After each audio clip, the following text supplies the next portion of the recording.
وأشهد أن لا إله إلا الله وحده لا شريك له وأشهد أن محمدا عبده ورسوله. يا أيها الناس اتقوا ربكم الذي خلقكم من نفس واحدة وخلق منها زوجها وبث منهما رجالا كثيرا ونساء واتقوا الله الذي تساءلون به والأرحام إن الله كان عليكم رقيبا. يا أيها الذين آمنوا اتقوا الله حق تقاته ولا تموتن إلا وأنتم مسلمون. يا أيها الذين آمنوا اتقوا الله وقولوا قولا سديدا يصلح لكم أعمالكم ويغفر لكم ذنوبكم ومن يطع الله ورسوله فقد فاز فوزا عظيما. أما بعد فإن أصدق الحديث كتاب الله وخير الهدي هدي محمد صلى الله عليه وسلم وشر الأمور محدثاتها وكل محدثة بدعة وكل بدعة ضلالة وكل ضلالة في النار. أيها الناس اتقوا الله فإن الله عز وجل أمركم بالتقوى وأمر النبي صلى الله عليه وسلم أن نتقي الله ومن يتق الله يجعل له مخرجا ويرزقه من حيث لا يحتسب. সম্মানিত মুসল্লিয়ান কিরাম, আমি আমার নিজেকে আপনাদেরকে আল্লাহ তাকওয়া অবলম্বন করার অনুরোধ জানাচ্ছি। যেই তাকওয়া অবলম্বন করলে জান্নাত পেয়ে ধন্য হব, যেই তাকওয়া অবলম্বন করলে যাবতীয় বিপদ থেকে আল্লাহ আমাদেরকে উদ্ধার করবেন, যেই তাকওয়া অবলম্বন ছাড়া দুনিয়ার যত বলা মুসিবত থেকে আমাদের বের হওয়ার কোনো পথ আমাদের নেই। তাকওয়া অবলম্বন থাকলে আল্লাহ তাআলা অবশ্যই আমাদেরকে যাবতীয় বিপদ থেকে বের করবেন। সম্মানিত মুসলিয়ান কিরাম, আমরা আপনাদের সাথে আলোচনা করছিলাম একজন মুসলিমের যা জানতেই হবে। ইমানিয়াত আলোচনা চলছিল, এরপর ইসলামিয়াত আসবে। ইমানিয়াতের আলোচনা আমরা আপনাদের সাথে আলোচনা করেছি ইনশাআল্লাহর রহমতে, যে আল্লাহর উপর ঈমান কিভাবে হবে, ফেরেশতার উপর ঈমান কিভাবে হবে, কিতাবের উপর ঈমান কিভাবে হবে, রাসূলদের উপর ঈমান কিভাবে হবে, আখিরাতের উপর ঈমান কিভাবে হবে, এই আলোচনা চলছিল। আখিরাতের উপর ঈমানের ক্ষেত্রে আমরা বলেছিলাম আখিরাতের উপর ঈমানের তিনটি অংশ রয়েছে। একটি হচ্ছে মৃত্যুর পর পর যা শুরু হয়ে যায় কিয়ামতের আগ পর্যন্ত, দ্বিতীয় হচ্ছে হাসরের মাঠের পর্ব, তৃতীয় হচ্ছে জান্নাত জাহান্নাম পর্ব। আমরা এখনো আখিরাতের উপর আলোচনা প্রথম পর্বে রয়ে গেছি। আজকে ইনশাআল্লাহ আমরা চেষ্টা করব প্রথম পর্ব শেষ করতে। তা হচ্ছে কিয়ামতের আলামত নিয়ে আলোচনা করছিলাম। কিয়ামতের আলামতকে আমরা বলেছি তিন ধরনের আলামত আছে। এক ধরনের আলামত এসেছে এবং চলে গেছে, এটা আর আসবে না। তার মধ্যে আমরা উদাহরণ দিয়েছিলাম মুহাম্মদুর রাসূলুল্লাহ সাল্লাল্লাহু আলাইহি ওয়াসাল্লাম আগমন এবং তার দুনিয়া থেকে চলে যাওয়া, এই দুইটাই কিয়ামতের আলামতের অন্তর্ভুক্ত। অনুরূপভাবে আমরা গত খুতবাতে আপনাদের সাথে আলোচনা করেছি এমন কিছু আলামত যেগুলো এসেছে এবং চলবে, অর্থাৎ এগুলো শেষ হয়ে যায় নাই, চলমান প্রক্রিয়া রয়েছে। 40টি আলামত গতভাবে আপনাদের সাথে আলোচনা করেছি, 40টি আলামত। আজকে আমরা সে সমস্ত আলামতগুলো আলোচনা করতে, যেগুলো এখনো আসেনি, অবশ্যই আসবে। আসেনি তবে আসবে। এগুলো দুই প্রকার, বড় আলামত, ছোট আলামত। নির্ধারণ করে সবগুলিকে সিরিয়াল করা খুব কঠিন কাজ, কারণ মুহাম্মদুর রাসূলুল্লাহ সাল্লাল্লাহু আলাইহি ওয়াসাল্লাম আমাদেরকে সিরিয়াল করে দেননি, ধারাবাহিকভাবে বর্ণনা করেননি সবগুলোকে, তবে কিছু কিছুকে তিনি ধারাবাহিক বর্ণনা করেছেন। আমরা চেষ্টা করবো যেভাবে রাসূলুল্লাহ সাল্লাল্লাহু আলাইহি ওয়াসাল্লাম যেটার পরে উল্লেখ করেছেন সেভাবে উল্লেখ করতে। যদি ধারাবাহিক এদিক সেদিক হয়েও যায়, মৌলিকভাবে এটা বিশ্বাস করবেন যে এগুলো কোরআন এবং সহিহ সুন্নাহ এসেছে, সুতরাং এগুলো আশা সত্য, এগুলোর উপর আমাদেরকে যথাযথ ঈমান রাখতে হবে এবং এগুলোর ঈমানকে কোনোটাকেই আমরা ঈমান থেকে বাদ দিতে পারবো না। এগুলো গুরুত্বপূর্ণ ঈমানের জায়গা।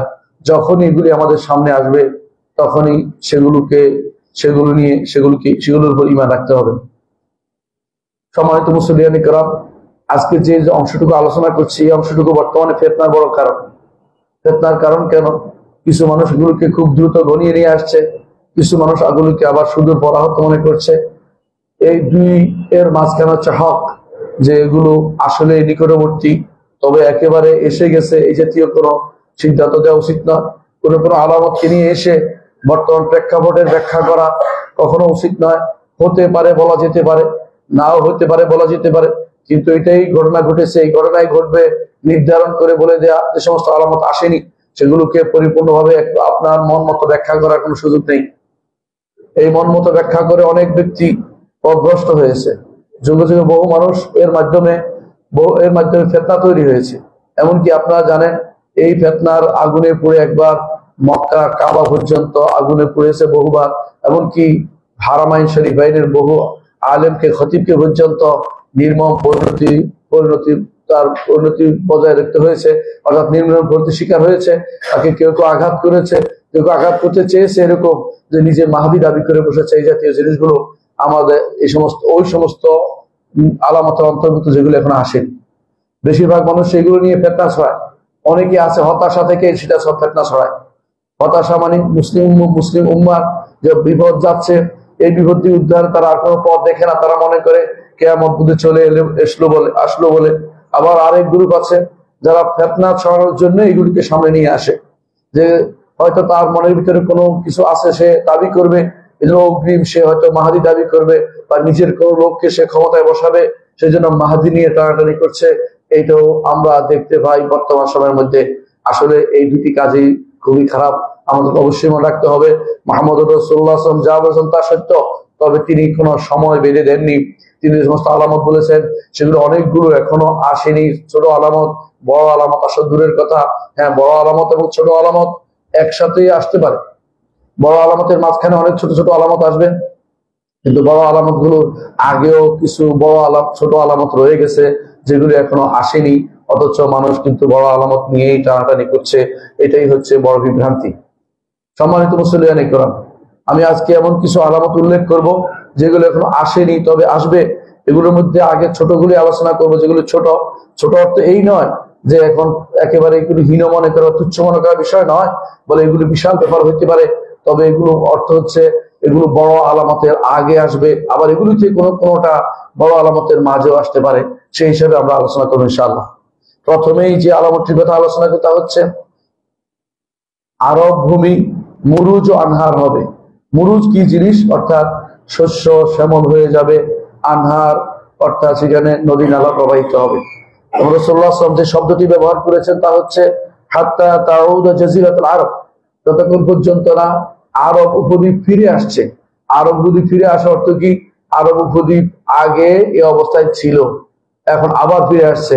সুবহানাল্লাহ। আগে এই অবস্থায় ছিল, সেটা মানুষ যদি আগে থেকে এই বিষয়ে আগে থেকে রাসূলুল্লাহ সাল্লাল্লাহু আলাইহি ওয়াসাল্লাম জ্ঞান না দিত, তাহলে কোনোদিনই সেটা বিশ্বাস করার সুযোগ থাকতো না। কিন্তু আমরা বিশ্বাস করি মুহাম্মদ রাসূলুল্লাহ সাল্লাল্লাহু আলাইহি ওয়াসাল্লাম যেহেতু বলেছেন যে আগে অবস্থায় ছিল আবার এই অবস্থায় ফিরে আসবে, তাহলে বোঝা গেল আরব উপদ্বীপ সমস্ত পাহাড় পর্বত দেখতে পাই, এগুলো এক সময় পানি দ্বারা পরিপূর্ণ ছিল, এগুলো শস্য শ্যামল ছিল, আবার সে অবস্থা ফিরে আসবে।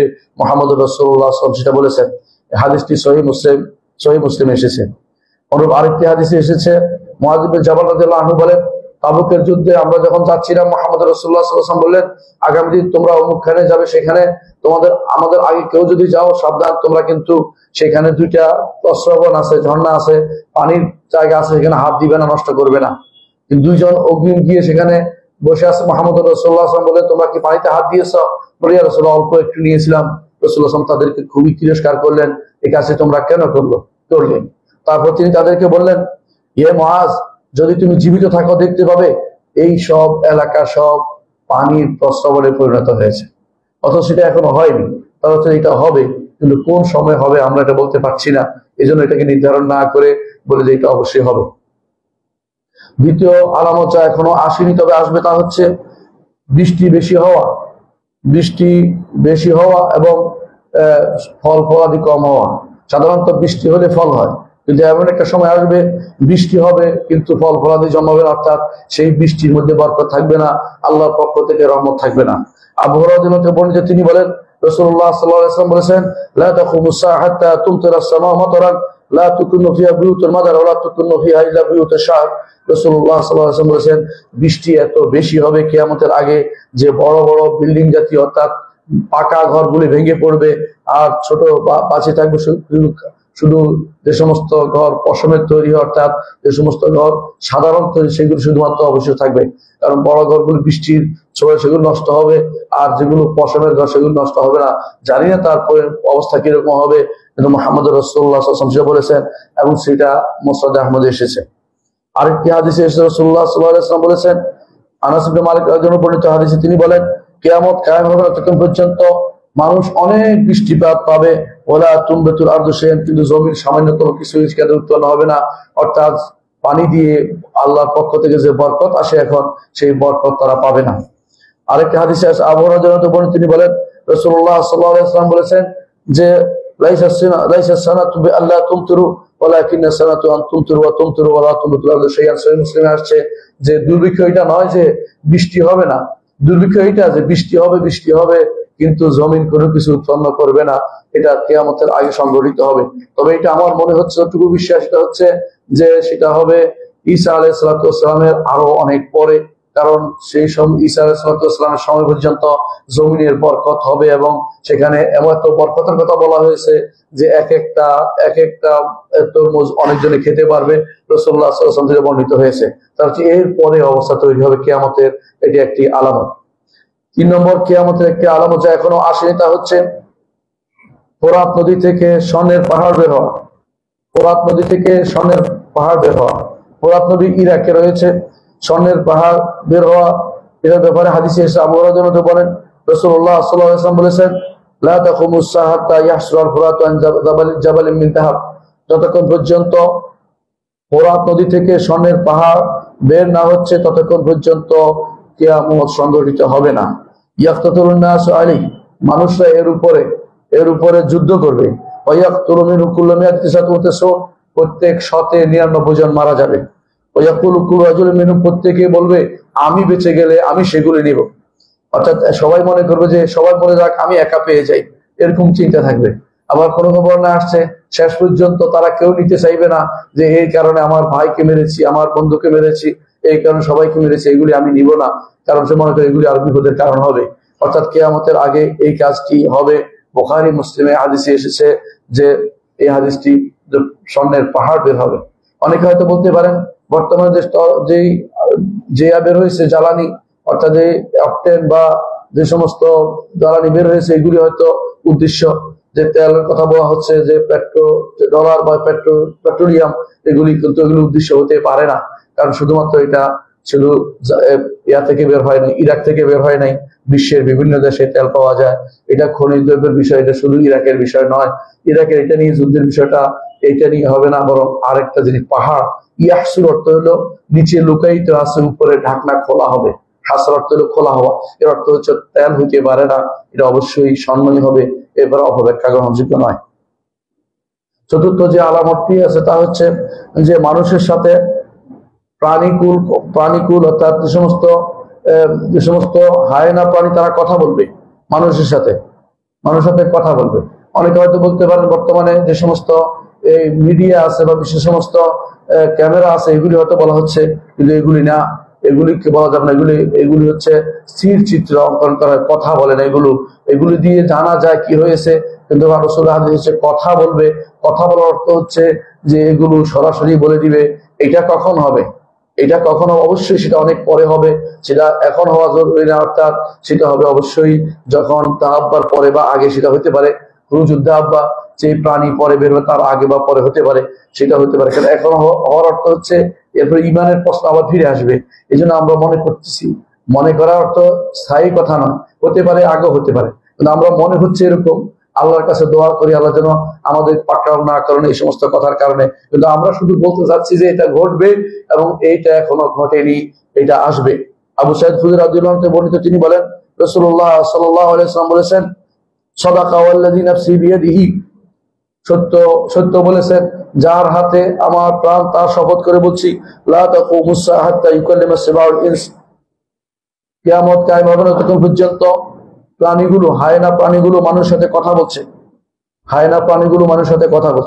ওই কলম রাজুল আযাবাত সাউতিহি, মানুষের হাতে যে লাঠি থাকবে, লাঠির সামনে তার তার মানুষের লাঠির সামনে অগ্রভাগ তার সাথে কথা বলবে। ওয়া শিরাকুনা আলিহি, জুতার পিতা তার সাথে কথা বলবে। ওয়া ইখবিরুহু ফাখিদুহু বিমা আহদাসা আহলু বা'দাহু, এবং তার রান তাকে বলে দিবে যে তার পরিবার তারপরে কি অপকর্ম করেছে। অর্থাৎ লুকানোর কোনো সুযোগ থাকবে না। এখন হয়তো আপনি বলবেন যে ক্যামেরা বা এই জাতীয় কিছু বা আইআই জাতীয় কিছু, এগুলি নাও হতে পারে। এগুলি হচ্ছে বর্তমান আবিষ্কারের শেষ পর্যায়ে। এরপরে এর চেয়ে ভয়াবহ জিনিস আবিষ্কার হবে, তখনই হয়তো এই ঘটনাটা ঘটবে। কিন্তু এটা কিয়ামতের একটি আলামত হিসাবে আমাদের কাছে মুহাম্মদ রাসূলুল্লাহ সাল্লাল্লাহু আলাইহি ওয়াসাল্লাম জানিয়েছেন। যে সমস্ত আলামত এখনো আসেনি, আসবে। তার মধ্যে আর পঞ্চম হচ্ছে মৃত্যু কামনা করা। বিপদ এত বেশি হবে যে মানুষ মৃত্যুকে চাইবে। এখন মানুষ মৃত্যুকে চায় না, এখন মানুষ সবাই চায় বাঁচতে। এই জন্য জীবনের সর্বস্ব ব্যয় করেও হাসপাতালে থেকে বাঁচতে চায়, অথচ মৃত্যু কিন্তু আসবেই। এটা জানার পরেও সব বিক্রি করে সে মনে করে 10 দিন বাঁচতে পারলেও কম কি। এই জন্য সবকিছু সে জানে তার মৃত্যু এসেই গেছে, তারপরেও লক্ষ লক্ষ কোটি কোটি টাকা খরচ করে কেউ কেউ জীবনের সব ব্যয় করে ফেলে শুধু বাঁচার জন্য। সেই সময়টা এখনো আসেনি, সেটা আসবে। আবু হুরায়রা বর্ণিত, তিনি বলেন রাসূলুল্লাহ সাল্লাল্লাহু আলাইহি ওয়াসাল্লাম বলেছেন, লা তাকুমুস সাআহ, কিয়ামত অনুষ্ঠিত হবে না, হাত্তা ইয়ামুর রাজুলু বিকবরি রাজুলি, একজন মানুষ আরেকজনের কবরের কাছে যাবে। ফায়াকুল, এবং বলবে, ইয়া লাইতানি মাকানা, হায় যদি আমি এর জায়গায় যেতে পারতাম, অর্থাৎ ওর জায়গায় মরতে পারতাম, এই চিন্তা করবে। মুত্তাফাকুন আলাইহি, বুখারী মুসলিম হাদিসটি এসেছে। সেটাও আসবে, কখন আসবে সেটা আমরা জানি না, সেটা নির্ধারণ করার ক্ষমতা আমাদের নেই। দ্বিতীয় আরেকটি হাদিসে এসেছে, আবু হুরায়রা থেকে বর্ণিত, তিনি বলেন রাসূলুল্লাহ সাল্লাল্লাহু আলাইহি ওয়াসাল্লাম বলেছেন, যার হাতে আমার প্রাণ তার শপথ করে বলছি, দুনিয়া যাবে না যতক্ষণ পর্যন্ত না একজন মানুষ কবরের কাছে গিয়ে নিজেকে এটার মধ্যে গড়াগড়ি দিবে, তারপর বলবে, হায় রে, আমি যদি কোনো এই কবরবাসী জায়গা যেতে পারতাম। রাসূলুল্লাহ সাল্লাল্লাহু আলাইহি ওয়াসাল্লাম বলেন, ওয়ালাইসা বিহি দাইনু, এটা কোনো ঋণের কারণে নয়, ইল্লাল বালা, বিপদের কারণে। তার উপর এত সব বিপদ আসবে, সে দিশেহারা হয়ে শুধু মৃত্যুটাই শুধুমাত্র কামনা করবে।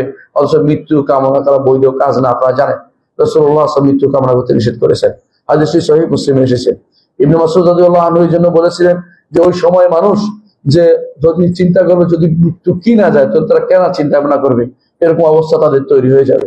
হুযায়ফা বিন ইয়ামান রাদিয়াল্লাহু আনহু বলেন, রাসূলুল্লাহ সাল্লাল্লাহু আলাইহি ওয়াসাল্লাম বলেছেন, মানুষের মধ্যে এমন একটা সময় আসবে, মানুষ তখন দাজ্জালকে চাইবে। মানে এমন কঠিন অবস্থা আসবে, দাজ্জাল আশুকিরা চাইবে। এর অর্থ হচ্ছে এই ঘটনা দাজ্জাল আসার আগেই ঘটবে, এই ঘটনা দাজ্জাল আসার আগেই ঘটবে। হাদিসে যেটা আসছে, মিম্মা যালিকা, রাসূলুল্লাহ সাল্লাল্লাহু আলাইহি ওয়াসাল্লাম জিজ্ঞাসা করা হয়েছে কোত্থেকে সেটা হবে, কি কারণে সেটা হবে। রাসূলুল্লাহ সাল্লাল্লাহু আলাইহি ওয়াসাল্লাম বলেছেন, মিম্মা ইয়ালকাউনা ফিল আনা ওয়াল আনা, বিপদ বিপদ বিপদ, এত বিপদ তার মাথার উপর আসবে, এত সমস্যা যে তার মাথার উপর ঘুরবে। সে বলবে যে মৃত্যু ছাড়া বোধহয়, দাজ্জাল আসা সবকিছু ধ্বংস করা ছাড়া বোধহয় আমার আর এর থেকে উপরিত্রাণের কোনো উপায় নেই। ষষ্ঠ যে আলামতটি এখনো আসেনি তবে আসবে বলে রাসূলুল্লাহ সাল্লাল্লাহু আলাইহি ওয়াসাল্লাম জানিয়েছেন, তা হচ্ছে রোম যারা তাদের সংখ্যা বেড়ে যাবে। রোমরা কারা? ইউরোপিয়ান, তারা বেড়ে যাবে। এরা কিতালুল মুসলিম, মুসলিমদের সাথে তাদের যুদ্ধ হবে। এটা দুইটা অর্থ করে আলাদা। একটা হচ্ছে রোমরা ইসলাম গ্রহণ করবে, এটা হতে পারে মুসলিমদের সাথে তারা থাকবে। আর একটা অর্থ করে মুসলিমদের সাথে নয়, মুসলিমদের বিরুদ্ধে তারা যুদ্ধ করবে। হতে পারে তাদের মধ্যে দুটি গোষ্ঠী হবে। এই জন্য হাদিসটির ব্যাখ্যা বিস্তারিত করার এখানে সুযোগ নেই। শুধু এটাই বলা হচ্ছে যে এরকম ঘটনা ঘটবে যে রোম অর্থ হলো যে ইউরোপিয়ানদের বর্তমান যারা, তারা বেড়ে যাবে এবং কেতাল মুসলিমদের সাথে যুদ্ধ হবে। হাদিসে এসে তাকুমুস সাআহ, রাসূলুল্লাহ সাল্লাল্লাহু আলাইহি ওয়াসাল্লাম বলেছেন, কিয়ামত অনুষ্ঠিত হবে, রোম আকসারুন নাস, তখন রোমের লোকেরা বেশি হবে। এখন কিন্তু বেশি নয়, এর অর্থ হচ্ছে এরা বেশি হওয়ার কোনো প্রক্রিয়া নিবে, যে কারণে তারা সংখ্যা বেড়ে যাবে। এখন তারা সংখ্যা কমছে আরম্ভ করছে, কিন্তু এই সংখ্যা পরবর্তীতে বাড়বে। দ্বিতীয়ত আরেকটি হাদিসে এসে রাসূলুল্লাহ সাল্লাল্লাহু আলাইহি ওয়াসাল্লাম বলেছেন, কিয়ামতের আগে 6টি আলামত তোমরা গণনা করো। তার মধ্যে একটি বলেছেন, সুম্মা হুদনাতুন তাকুনু বাইনাকুম ওয়া বাইনা বানিল আসফার, তোমাদের মধ্যে এবং ইউরোপিয়ানদের মধ্যে, অর্থাৎ যারা বনিল আসফার সাদা চামড়ার লোক, ওদের সাথে তোমাদের একটা হুদনা হবে, মীমাংসা হবে, একটা চুক্তি হবে। ফায়াগদিরুনা, তারা তোমাদের বিরুদ্ধে গাদ্দারি করবে। ফায়াতুনাকুম তাহতা সামানিনা গায়া, তারা 80টা ঝান্ডা নিয়ে তোমাদের বিরুদ্ধে যুদ্ধ করতে আসবে। তাহতা কুল্লি গায়াতিন ইসনা আশারা আলফান, প্রতি ঝান্ডার নিচে 12,000 করে সৈনিক থাকবে। অর্থাৎ তাদের যদি সংখ্যা হিসাব করা হয় তাহলে 9,60,000 সৈন্য নিয়ে তারা যুদ্ধ করতে আসবে। এটা হচ্ছে রাসূলুল্লাহ সাল্লাল্লাহু আলাইহি ওয়াসাল্লাম বুখারীতে হাদিসটি এসেছে। আমরা এই ঘটনাটা উল্লেখ করি সাধারণত যে দাজ্জালের আগে ঘটনাটা ঘটবে, দাজ্জাল আসার আগে ঘটনাটা ঘটবে। কেন এটা বলে থাকি? কারণ হাদিসগুলো এর সাথে সম্পৃক্ত যে যখন এই যুদ্ধ চলতে থাকবে তখন একবার বলা হবে দাজ্জাল বের হয়েছে, মুসলিমরা বের হয়ে দেখবে দাজ্জাল বের হয়নি। আবার যুদ্ধের সময় আবার বলা হবে দাজ্জাল বেরিয়েছে, মুসলিমরা খুঁজতে বের হবে, দেখবে দাজ্জাল বের হয়নি। তৃতীয়বারে তারা বুঝতে পারবে দাজ্জাল বেরিয়েছে। এই জন্য বোঝা গেল যে এটা দাজ্জালের অব্যবহিত পূর্বে হবে দাজ্জাল আসার। এবং কেউ কেউ বলেছেন যে ইমাম মাহদী এটার সেনাপতি থাকবে, এটা কিন্তু প্রমাণিত হয় নাই। বরং ইমাম মাহদী সেনাপতি পরবর্তীতে মুসলিমরা যখন হতাশ অবস্থায় থাকবে, তাদের কোনো নেতা থাকবে না, তখন তারা কাবার কাছে ইমাম মাহদীর হাতে বায়াত করবে। এটাই শুধুমাত্র আমরা প্রমাণ পাই। সুতরাং ওই যুদ্ধতে ইমাম মাহদী নেতৃত্ব দিবেন এমন কোনো প্রমাণ আমাদের কাছে নেই, শুধু এটা ধারণা করে যেন আমরা না বলি। সুতরাং বোঝা গেল এরকম একটা ঘটনা ঘটবে। মোট কথা হচ্ছে এরকম ঘটনা ঘটবে, কিন্তু এটা হচ্ছে কিয়ামতের একটি আলামত যা এখনো আসেনি। কিয়ামতের আলামতের আরেকটি হচ্ছে কনস্টান্টিনোপল, যেটা এখন আমাদের ইস্তাম্বুল বলি। এটা মুসলিমদের আবার পুনরায় জয়লাভ করবে বেদুনে কেতাল, কোন রকমের যুদ্ধ ছাড়া। এখন বলতে পারে এখন তো আমাদের হাতেই আছে, সেটা হতে পারে আবার যাবে। যুদ্ধের পরিস্থিতি কোন দিকে মোড় নেয় কেউ বলতে পারে না। এই জন্য শেষ পরিস্থিতি হাদিসকে আমাদের বিশ্বাস করতে হবে। অবস্থার পরিপ্রেক্ষিতে হাদিসকে আমরা অপব্যাখ্যা না করি। হতে পারে সেটা চলে যাবে, কারণ হাদিসে যে শব্দ এসেছে সেটা হচ্ছে মুসলিমরা সেই যুদ্ধ কোনো অস্ত্র ব্যবহার করবে না। সেই যুদ্ধে তারা শুধুমাত্র তাকবীর ও তাহলিল করবে, অর্থাৎ আল্লাহু আকবার এবং লা ইলাহা ইল্লাল্লাহ বলবে। তারপরে তার পার্শ্বদেশ পড়ে যাবে এবং তারা মুসলিমদের দখলে চলে আসবে সেই জায়গা। অবস্থা বোঝা যাচ্ছে সেটা হচ্ছে রোমের যুদ্ধের পরে হবে সেটা। রোমের যুদ্ধে অর্থাৎ দাজ্জাল আসার অব্যবহিত আগে সেটা অনুষ্ঠিত হবে।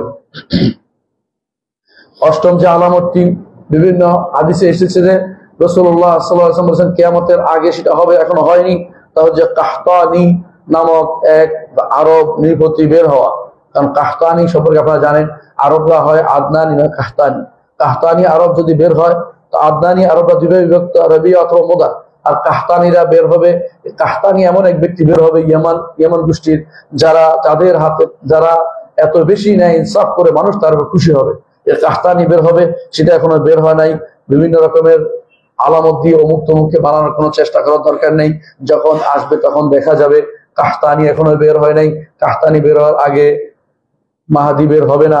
সুতরাং আপনারা কাহতানির অপেক্ষা থাকতে হবে, কারণ মাহাদি বের হলে অবস্থা তৈরি হওয়ার সুযোগ থাকবে না। তারপর একটার পর একটা বড় আলামত তৈরি হবে। সুতরাং কাহতানি যে সমস্ত মানুষকে তার অধীন করবে, সমস্ত মানুষ তার কথা শুনবে, এমন অবস্থা তৈরি হওয়ার জন্য অবশ্যই কিয়ামতের একটা আলামত রয়েছে, যেটা অবশ্যই আসবে বলে মুহাম্মদুর রাসূলুল্লাহ সাল্লাল্লাহু আলাইহি ওয়াসাল্লাম আমাদের জানিয়েছেন। নবম যে আলামতটি সেটা হচ্ছে ইহুদিদের সাথে যুদ্ধ। ইহুদিদের সাথে যুদ্ধ আগে হয়েছে, পরে হয়েছে, এখনো হবে, ভবিষ্যতেও হবে। কিন্তু এখানে কোন যুদ্ধের কথা বলে সেটা হচ্ছে এমন চূড়ান্ত মীমাংসাকারী যুদ্ধ, যে যুদ্ধের পর ইহুদিরা আর থাকতে পারবে না, তাদেরকে হত্যা করা হবে, যেটা আল্লাহ রাসূল সাল্লাল্লাহু আলাইহি ওয়াসাল্লাম আমাদেরকে জানিয়েছেন। এমনকি পাথর ও গাছও বলে দিবে যে আমার পিছনে ইহুদি লুকিয়ে আছে, তাকে হত্যা করো। হে মুসলিম, আমার পিছনে ইহুদি লুকিয়ে আছে, এই কথা বলবে। শুধুমাত্র গারকাদ নামক গাছ সেটা বলবে না। রাসূলুল্লাহ সাল্লাল্লাহু আলাইহি ওয়াসাল্লাম বলেছেন যেটা সেটাই সত্য। এরা এখন বেশি করে গারকাদ গাছ রোপণ করছে, যাতে করে এর পিছনে লুকাতে পারে। এই গারকাদ নামক গাছ ছাড়া আর পাথর গাছ সবাই বলে দিবে আমার পিছনে ইহুদি লুকিয়ে আছে। সেটা এখন অনুষ্ঠিত হয়নি, সেটা হবে। কেউ কেউ বলেন সেটাই ঈসা আলাইহিস সালাম যখন যাবে তখন হবে। হতে পারে সেই ঘটনার সাথে সম্পৃক্ত, হতে পারে আগেও হতে পারে। তবে যেহেতু দাজ্জালের সৈন্যবাহিনী ইহুদি হবে, এর অর্থ হচ্ছে সেটা ঈসা আলাইহিস সালামের সময়ের সাথেই হতে পারে। আগের যুদ্ধটা উদ্দেশ্য নয়, পরের যুদ্ধটা উদ্দেশ্য, কারণ সেখানে তখন ইহুদিদের অবস্থান থাকবে না। কারণ ঈসা আলাইহিস সালাম তাদেরকে হয় ইসলাম না হয় মৃত্যু, দুটো একটা বেছে নিতে বলবেন। সুতরাং কোনোভাবেই তারা ইহুদিদের অবস্থান থাকবে না। এর অর্থ হচ্ছে এই যুদ্ধ শেষ, ঈসা আলাইহিস সালাম আগমনের সাথে সম্পৃক্ত। এটা কিয়ামতের একটি আলামত বলে মুহাম্মদুর রাসূলুল্লাহ সাল্লাল্লাহু আলাইহি ওয়াসাল্লাম জানিয়েছেন, যা এখনো আসেনি। 10 নম্বর হচ্ছে মদিনা তার খারাপ লোকদেরকে বের করে দেবে মদিনা থেকে। মদিনা তো রাসূল সাল্লাল্লাহু আলাইহি ওয়াসাল্লাম থেকে খারাপ লোকরা বেরিয়ে যাবে, তারপর সেটা শেষ জমানায় ধ্বংস হবে। এর অর্থ খারাপ লোকরা কখন বেরিয়ে যাবে? দাজ্জাল গিয়ে মদিনার চারপাশে চিৎকার করবে, খারাপ লোকরা সেখান থেকে বেরিয়ে যাবে। ইমানদার ছাড়া কেউ সেখানে থাকবে না। সবাই দাজ্জালের আহ্বানে সাড়া দিবে, দাজ্জালের জান্নাত নামক জাহান্নামে প্রবেশ করবে এবং সেখানে বড় ধরনের কর্মকাণ্ড ঘটবে বলে আপনারা জানেন যে সেখানে এক ব্যক্তি এসে বলবে আমি সাক্ষ্য দিচ্ছি তুমি দাজ্জাল। তো তাকে বল তোমাকে বাবা মাকে জীবিত করলে তুমি কি মেনে নিবে? বলে না, তোমার বাবা মাকে জীবিত করে দেখাবে, অর্থাৎ শয়তান দুইটাকে বানাবে, একটাকে বাপ একটাকে মা বানাবে, শয়তান শয়তানাকে। এরা বলবে আমি তোমার বাপ মা। তখন সে বলবে যে তুমি যে দাজ্জালকে আবার প্রমাণ পেলাম। তারপর তাকে হত্যা করা হবে। তার হত্যা করার পরে সে বলবে যে জীবিত করে বলবে যে এখন তুমি মানছো আমাকে যে আমি তোমার হচ্ছে আরো বেশি শক্তিশালী হয়ে ইমান আমার আসছে, তুমি হচ্ছে দাজ্জাল। তারপর তাকে হত্যা করতে চাইবে, হত্যা করতে পারবে না। এরপর সে মদিনা থেকে পালাতে আরম্ভ করবে। এই হচ্ছে দাজ্জালের কাহিনী। তো বোঝা গেল মদিনা থেকে বেরিয়ে যাওয়া, খারাপ লোকে বেরিয়ে যাওয়া, আগেও বেরিয়েছে অনেকেই। মুনাফিকরা সব সময় মদিনাতে থাকতো সমস্যা তৈরি করার জন্য, পরে বেরিয়ে যেত। এখনো এদের সংখ্যা কম নয়। ভবিষ্যতে এমন এক গোষ্ঠী আসবে যখন এরা দলে দলে এখান থেকে বেরিয়ে থাকতে চাইবে না, কারণ সেখানে তো জীবনযাত্রার মান তাদের হয়তো কম থাকবে। জীবনযাত্রা খোঁজার জন্য বিশ্বের বিভিন্ন দেশে তারা ছড়িয়ে পড়বে খারাপ লোকেরা, এবং সবশেষে মদিনার মধ্যে খারাপ ধ্বংস আসবে। এই ধ্বংসের বিষয়টি আমাদের বুঝায় যে এটা হবে অবশ্যই ঈসা আলাইহিসসালামের পরে, এর আগে ধ্বংসের বিষয়টা আসবে না। সুতরাং সেটাও একটা অংশ রাসূলুল্লাহ একই হাদিসে একটা অংশ আগের কথা বলেছেন, অথবা একটা অংশ পরের কথা বলেছেন, অথবা সেটা আরো পরের কথা বলেছেন, যেগুলো এখনো আমাদের সামনে আসে নাই বা আমাদের এখন তাসাউর আসে নাই, চিন্তা চেতনা আসে নাই কিরকম অবস্থা হতে পারে। মদিনাকে এক সময় মানুষ ছেড়ে চলে যাবে। মদিনা তখন একজন উজাড় হয়ে যাবে, সেরকম একটা ভূমিতে পরিণত হবে। 11 নম্বর আলামত হচ্ছে যেটা এখনো আসেনি, তা হচ্ছে মানুষের রূহ হরণ, ইমানদারদের রূহ হরণ করার জন্য একটি বাতাস বের হবে। যেই বাতাসে ইমানদারদের রূহ হরণ করে নিয়ে যাবে। অবশিষ্ট থাকবে শুধুমাত্র এমন লোকেরা যারা ঈমান আনেনি এবং যারা কুফরিতে লিপ্ত রয়েছে, এরাই শুধু অবশিষ্ট থাকবে। এবং সেই ঘটনা কখন হবে আমরা জানি, সেই ঘটনা হবে ইয়াজুজ মাজুজের পরে। কারণ ইয়াজুজ মাজুজ চলে যাওয়ার পরে পর্যন্ত ইমানদাররা থাকবে। কারণ মুহাম্মদুর রাসূলুল্লাহ ঈসা আলাইহিস সালাম জানিয়েছেন, ঈসা আলাইহিস সালাম তিনি ইমানদারদের নিয়ে বলবেন যে যে কোনো পাহাড়ে উঠে যাও, যাতে ইয়াজুজ মাজুজ তোমাদের ক্ষতি করতে না পারে। তারপর নামার পরেও ইমানদাররা অবশিষ্ট থাকবে। তারপরে আবারও হজ হবে, আবারও সেখানে দুনিয়া আবাদ হবে। কিন্তু এরপরে একটা সময় আসবে দুনিয়াতে গাধার মতো তারা চলাফেরা করবে, রাস্তায় অপকর্ম করে বেড়াবে এবং দুনিয়ার সবচেয়ে নিকৃষ্ট মানুষ তারা থাকবে। এই সময়ে এমন একটি বাতাস বের হবে, যে বাতাস মানুষ ইমানদারদের রূহ হরণ করে নিয়ে যাবে। আর যারা অবশিষ্ট থাকবে তারা শুধুমাত্র নিকৃষ্টতম মানুষই থাকবে। বোঝা গেল এটা ইয়াজুজ মাজুজ। এবং তারপরে দাব্বাও থাকবে, কারণ তখন ইমানদার এবং কাফেরদের তারা ভাগ করে দিবে দাব্বা প্রাণী। এরপরে আসবে, অর্থাৎ এটা কিয়ামতের অব্যবহিত পূর্বে সেই বাতাস বেরিয়ে যাবে। 12 নম্বর যে আলামতের কথা মুহাম্মদ রাসূলুল্লাহ আমাদের জানিয়েছেন কিয়ামতের পূর্বে অনুষ্ঠিত হবে, এখনো হয়নি, তা হচ্ছে আল্লাহর ঘরকে হালাল করা, অর্থাৎ আল্লাহর ঘর ভাঙবে। একটা একটা করে পাথর ভেঙে নিয়ে যাবে, আল্লাহর ঘরে লুট হবে এবং আল্লাহর ঘরে বিভিন্ন জিনিস যে যেমনি পাবে এমনি নিয়ে যাবে এবং আল্লাহর ঘরকে আর সম্মান করা হবে না। এরকম ঘটনা ঘটবে বলে মুহাম্মদ রাসূলুল্লাহ জানিয়েছেন। এবং সেটা মনে হয় যতটুকু আমাদের বিশ্বাসে আসছে, যতটুকু বোঝা যাচ্ছে যে সেটাও হবে যখন এই ঘরের হামি তারা থাকবে না, হেফাজতকারীরা থাকবে না, তখনই সেটাও অবশ্যই ঈসা আলাইহিস সালামের পরে ঘটবে। কিন্তু নির্ধারণ করে বলা হচ্ছে না কখন ঘটবে। সেটাও সর্বশেষ মুহূর্তের দিকে হতে পারে, অথবা সেই সময় হতে পারে যখন দাব্বাতুল আরদ চলে যাবে, তারপরে হতে পারে ইমানদাররা যখন আর আল্লাহর ঘরের তোয়াফের দিকে যাবে না, তখন কেউ হয়তো আল্লাহর ঘর ভাঙতে চলে যাবে। রাসূলুল্লাহ সাল্লাল্লাহু আলাইহি ওয়াসাল্লাম তার একটা পরিচিতি দিয়েছেন যে বাঁকা পা বিশিষ্ট হবে এবং হাবশী হবে, আফ্রিকান হবে। সেটার পরিচয় মুহাম্মদুর রাসূলুল্লাহ বলেছেন তার মাথা যেন কিসমিসের মতো, অর্থাৎ সেটা যেন মাথার মধ্যে মাথাটা পেঁচানো, অর্থাৎ সেটা সোজা মাথা নয়, এরকম মাথার কথা রাসূলুল্লাহ বলেছেন সেই লোকের। 13 নম্বর আলামত হচ্ছে সেটা হচ্ছে কোরআন উঠে যাওয়া। আর কোরআন উঠে যাওয়ার বিষয়টি একেবারে সব শেষের অন্তর্ভুক্ত, যখন আর কোনো তওবা কবুল হবে না। কারণ ইমানদাররা ইমানের সালাতে দাঁড়াবে কিন্তু কিছু করতে পারবে না, তাদের মুখ থেকে কিছুই বের হবে না। আবু হুরায়রা রাদিয়াল্লাহু আনহুকে বলা হলো যে ওই সময় দাঁড়ালে তাদের কি লাভ হবে? রাসূল তখন আবু হুরায়রা রাদিয়াল্লাহু আনহু বললেন তাদেরকে এই যে দাঁড়াচ্ছে তারা চেষ্টা করেছে, এই জন্য তারা জাহান্নাম থেকে মুক্তি পাবে, তারা জাহান্নাম আগুন থেকে মুক্তি পাবে, আযাব থেকে তারা মুক্তি পাবে। এই 13টি আলামতের কথা আমরা এখনো জেনেছি। ছোট আলামত হিসাবে সেগুলিকে একসাথে উল্লেখ করেছি। সবগুলো যে আগে হবে তা নয়, সবগুলো যে বড় আলামতের আগে হবে তা না, এগুলো হবে বড় আলামতের মাঝে মাঝে এগুলো সংগঠিত হবে। বড় আলামতগুলি আমি আলোচনা করতে চাই, যেগুলি এখনো একটাও আসেনি। বড় আলামতগুলি এক নম্বর হচ্ছে আল মাহাদি। আর মাহাদির ব্যাপারে আপনারা জানেন যে এই 1400 বছরে প্রায় 3000 মাহাদি বের হয়েছে। এর অর্থ হচ্ছে এই মাহাদির কোনো শেষ নেই। প্রত্যেকে দাবি করে তারা মাহাদি, এক একজন এমনকি নিজের নামদের মাহাদিয়া পার্টি নাম করে ফেলেছে কেউ কেউ। এমনকি মাহাদি গোষ্ঠী বেরিয়েছে সুদানে, তারা সামনে এক পকেট পিছনে আরেক পকেট রাখে জামার মধ্যে। তো যদি জিগের পিছনের পকেট করে সময় নাই, এই জন্য যুদ্ধ করতে যাইতে হবে তাড়াতাড়ি করে, এই জন্য সামনের পিছনে দেখার সুযোগ নেই, এই জন্য তারা এরকম পকেট বানিয়েছে। মানে এরকম গোষ্ঠী এখন না, তাবেঈদের যুগ থেকে এই মাহাদির প্রচলন শুরু হয়ে গেছে। এমনকি খলিফাতুল আব্বাসী একজন নিজেকে মাহাদি দাবি করেই বসেছে। এরপরে যারা আসছে এরকম অনেকেই নিজেদেরকে মাহাদি দাবি করতো, সুযোগ পেলেই কেউ বলে মাহাদি হওয়ার জন্য এমন অনেকেই মাহাদি দাবি করেছে। এই মাহাদি দাবি একটা ফিতনাতে পরিণত হয়েছে। মাহাদি দাবি করার বিষয় না, মাহাদিকে জোর করে তার উপরে বায়াত হবে। কেউ সে চাইবে না তাকে, সে এক রাত্রে আল্লাহ তাকে ভালো করে দিবে। আগে থেকে সে কোনো জানবে না তাকে কে মাহাদি হতে যাচ্ছে, কেউ জানবে না। তো মাহাদি হবে অবশ্যই মুহাম্মদ ইবনে আব্দুল্লাহ তার নাম হবে, মুহাম্মদ, পিতার নাম হবে আব্দুল্লাহ, এবং তিনি হাসানি হবেন, হুসাইনি না। যে হুসাইনি মাহাদির আশায় বসে আছে শিয়ারা, সে সম্পূর্ণ ভ্রষ্টতা ছাড়া কিছুই নয়। বরং তারা মনে করে 12 নম্বর তাদের ইমাম হচ্ছে মাহাদি। 12 নম্বর ইমামের কোনো অস্তিত্বই ছিল না, কারণ 11 নম্বর তাদের যে ইমাম ছিল তিনি নাবালেগ অবস্থায় মারা গেছে। নাবালেগ অবস্থায় মারা গেলে তার সন্তান হয় না, সবাই জানে, এবং তিনি বিয়েও করেন নাই। এখন তারা বলে যে তার একটা দাসী ছিল, দাসীর ঘরে সন্তান হয়েছে, কেউ দেখে না সেটা। তারপর সে বলে যে সেটা দৌড়ে গিয়ে পাহাড়ের ভিতরে ঢুকে গেছে। এখনো তারা সেখানে দাঁড়িয়ে আছে আর বলতেছে যে উখরুজিয়া মাওলানা বেরিয়ে আসো, মাওলানা বেরিয়ে আসো। সেখানে আগে তারা ঘোড়া নিয়ে, গাড়ি নিয়ে বসে থাকতো, এখন তারা মার্সিডিজ নিয়ে বসে থাকে যে মাওলানা আমার গাড়িতে উঠবে, মাওলানা আমার গাড়িতে উঠবে, মাওলানা আমার দরজা দিয়ে প্রবেশ করবে। এই দরজা বানিয়ে বসে আছে। এগুলি সবই হচ্ছে বিভ্রান্তি, পথভ্রষ্টতা।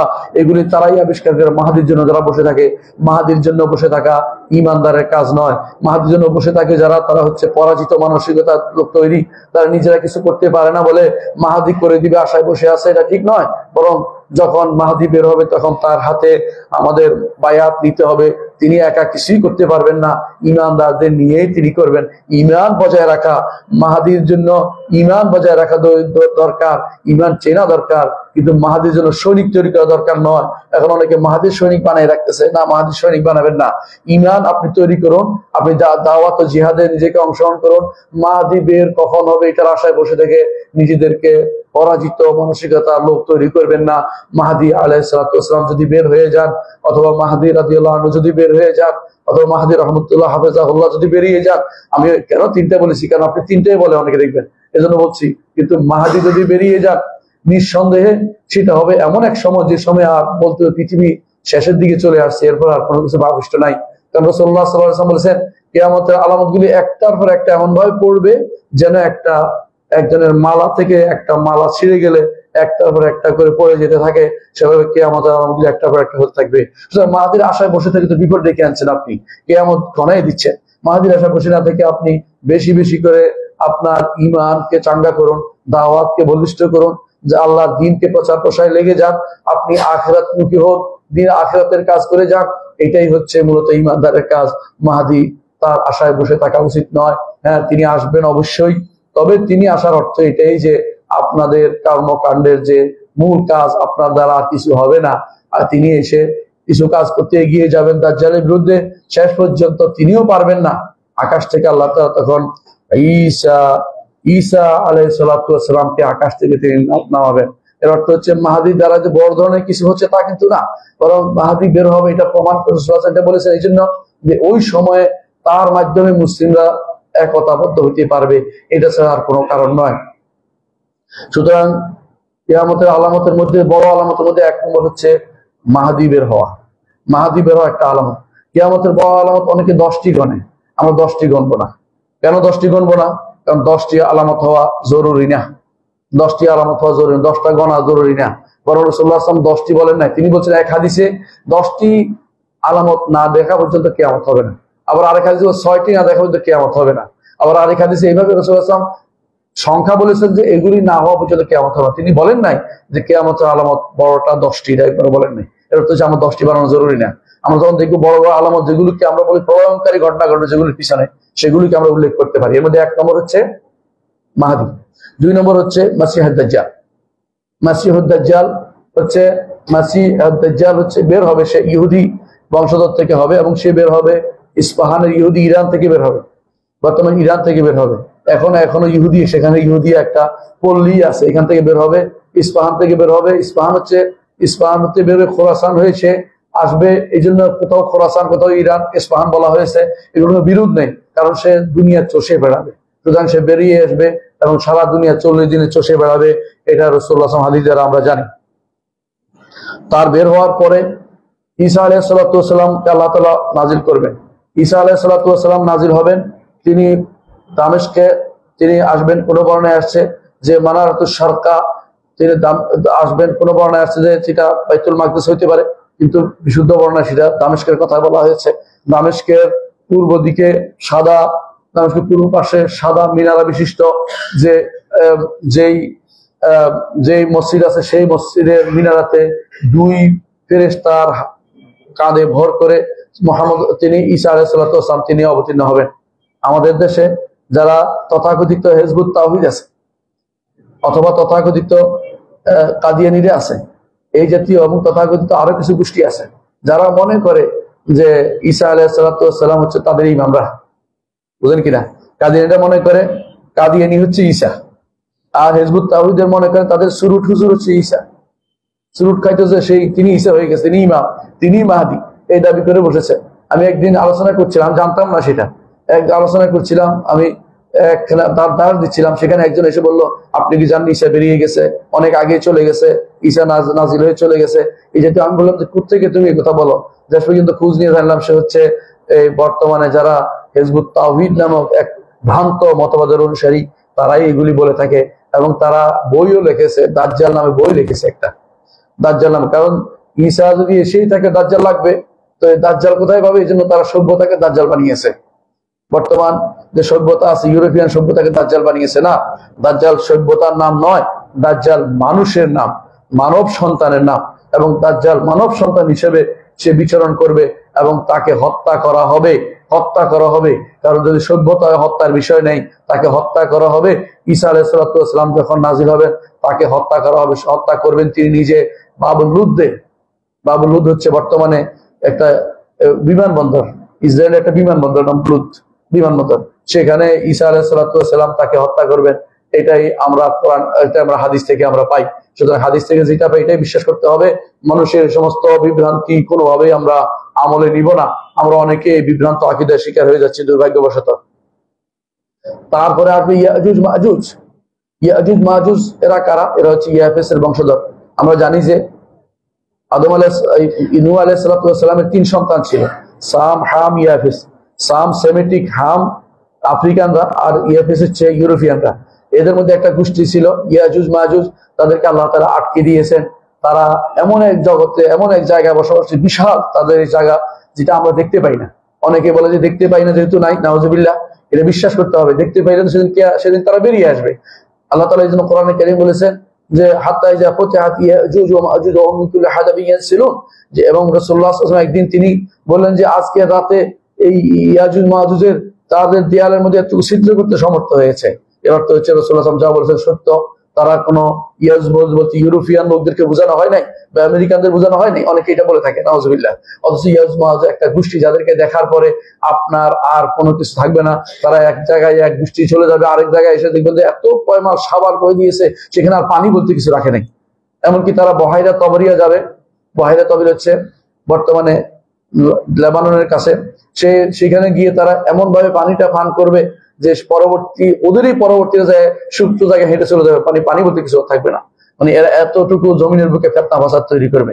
এরা যখন বের হবে, ঈসা আলাইহিস সালাতু ওয়াস সালাম তখন আল্লাহ হুকুমে তাদের নিয়ে পাহাড়ে পর্বতে উঠে যেতে বলবেন, যে তোমরা পাহাড়ে উঠে যাও, কারণ এরা দুনিয়াতে ফেতনা ফাসাদ তৈরি করবে।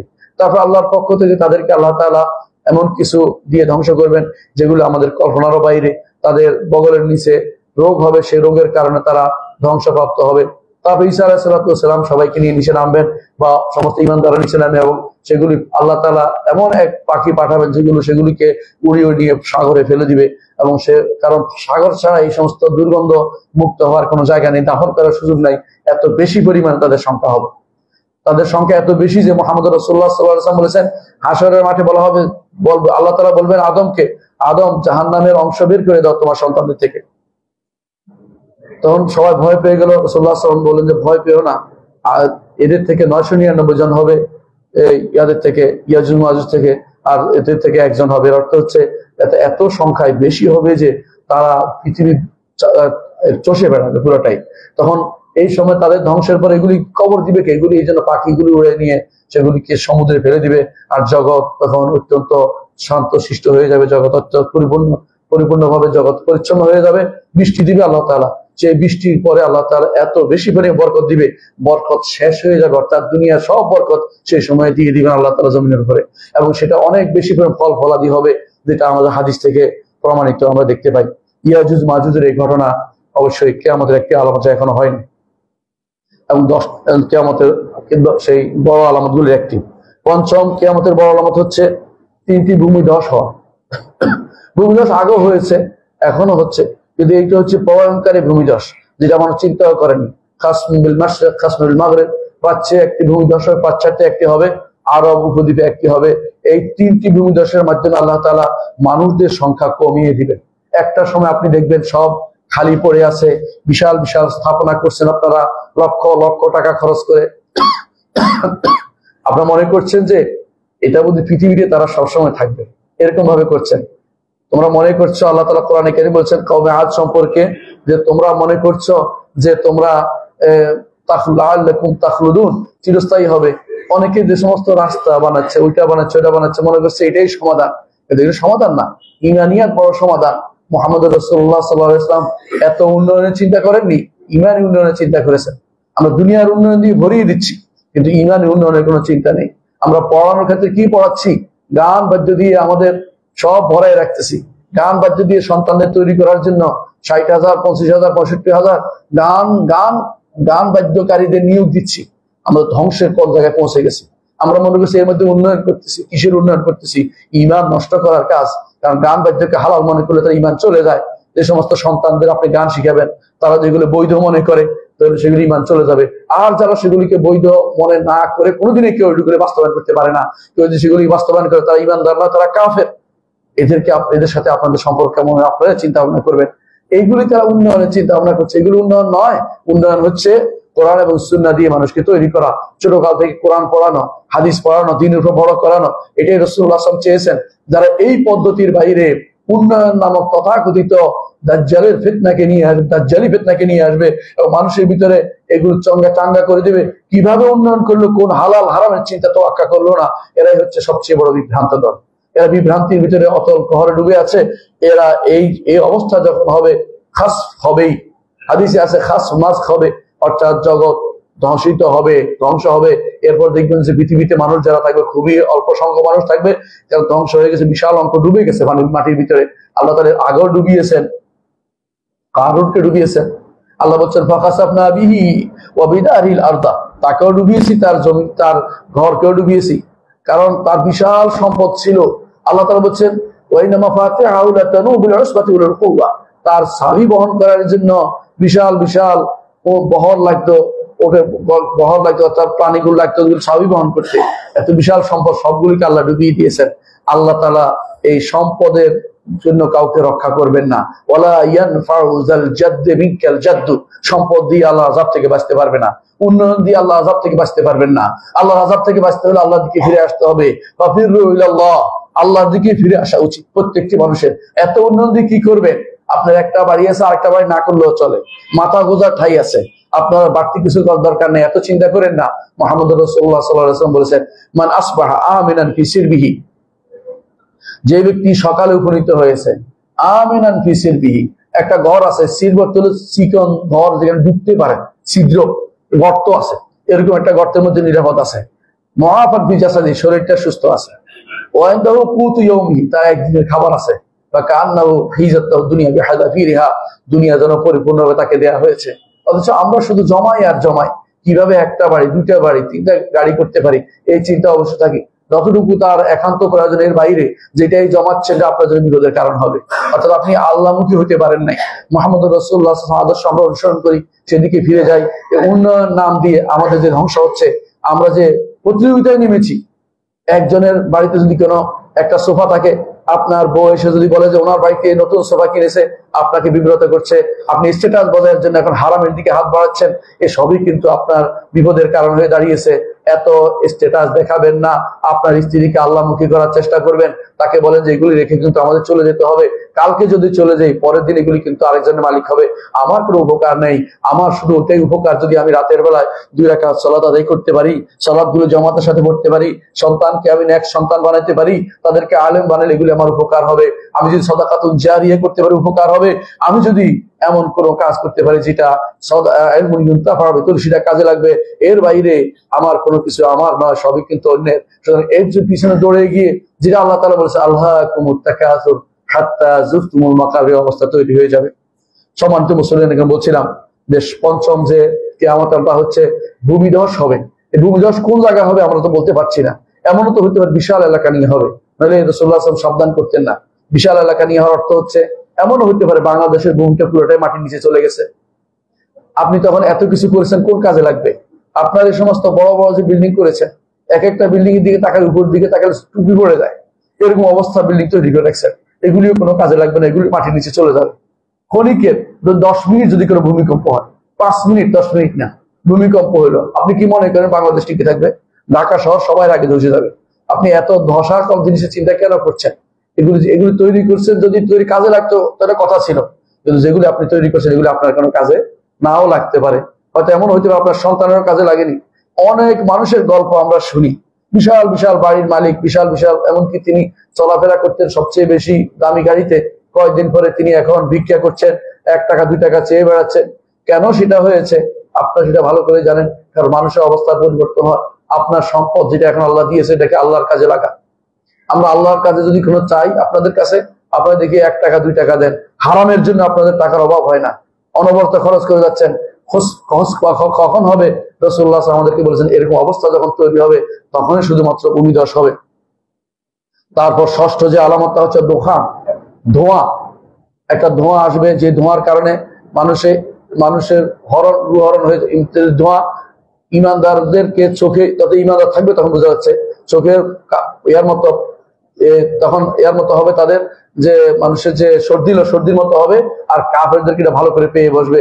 এরকম ধোঁয়া তাদের শাস্তির জন্য আসবে, এবং সেটা সর্বশেষ আলামতের কাছাকাছি হবে মনে হচ্ছে। সপ্তম আলামত হচ্ছে পশ্চিম দিগন্তে সূর্য ওঠা। পশ্চিম দিগন্তে সূর্য ওঠার পর আর কোনো তওবা কবুল হবে না, এবং সেটা আমরা জানি।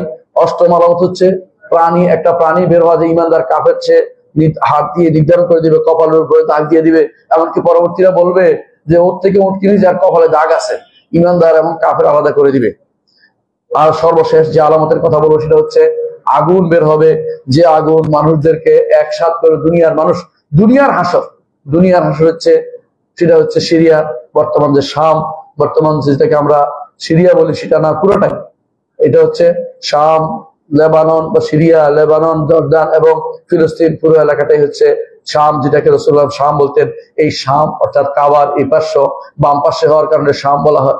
এই পুরো শাম এলাকার দিকে মানুষদেরকে তাড়িয়ে নিয়ে যাবে, চারদিকে একটা আগুন বের হবে, এই আগুন তাদেরকে তাড়িয়ে নিয়ে সেখানে উপস্থিত হবে, এবং তাদের উপরেই কিয়ামত কায়েম হবে। কিয়ামত কায়েম হওয়ার পরে পরবর্তী যে আলোচনা সেটা ইনশাআল্লাহ আগামী খুতবাতে আমরা করব। আল্লাহ আমাদের তৌফিক দান করুন। আকুলু কাউলি হাযা ওয়া আস্তাগফিরুল্লাহ লি ওয়া লাকুম ওয়া লিসাইরিল মুসলিমিন ওয়া আস্তাগফিরুহ।